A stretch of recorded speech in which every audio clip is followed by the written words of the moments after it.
Le Palais des Beaux-Arts de Lille propose pour la 3e fois un événement qu'il appelle Open Museum.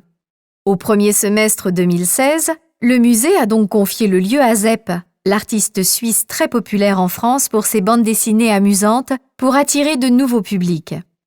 Quand le Palais des Beaux-Arts de Lille a proposé aux dessinateurs la liberté d'utiliser tout le musée pour une exposition personnelle, il a d'abord eu peur devant l'importance et la richesse de la collection. Et la question a été de savoir comment son dessin de BD, grand comme une image d'album, pourrait être à côté de peintures anciennes immenses. Avec ses 20 vidéos où il montre comment il dessine et crée un personnage et 65 dessins originaux, Zep s'amuse à faire dialoguer la BD avec des œuvres d'art classiques. Alors Zep, pourquoi avoir dit oui à l'Open Museum ? Pour moi, c'était d'abord une façon de continuer à travailler et de dire mon amour du dessin et du crayon.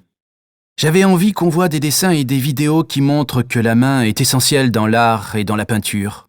Tous les tableaux anciens, célèbres ou non, qui sont présentés dans ce musée, ont été faits par des mains, donc par des personnes qui travaillaient pendant une semaine, des mois ou un an pour arriver à réaliser quelque chose que l'on regarde encore aujourd'hui.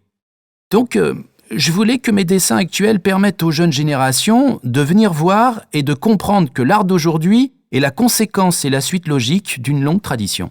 On nous a dit que vous détestiez les musées quand vous étiez enfant. C'est vrai. Pour moi, les musées étaient pour exposer des gens morts et voir, avec très souvent des images tristes de mort, des scènes horribles et violentes. Quand j'ai fait ensuite des études d'art, je n'aimais pas aller au musée avec des critiques d'art qui passaient des heures à expliquer et à analyser un seul tableau. C'est seulement quand je suis devenu papa que j'ai commencé à aimer les musées. J'ai accompagné mes enfants dans des musées où on choisissait un tableau, une œuvre qui me plaisait vraiment. Et là, je leur racontais une petite histoire ou une anecdote sur le tableau ou sur l'artiste. Finalement, j'ai retrouvé le goût et le plaisir d'y aller.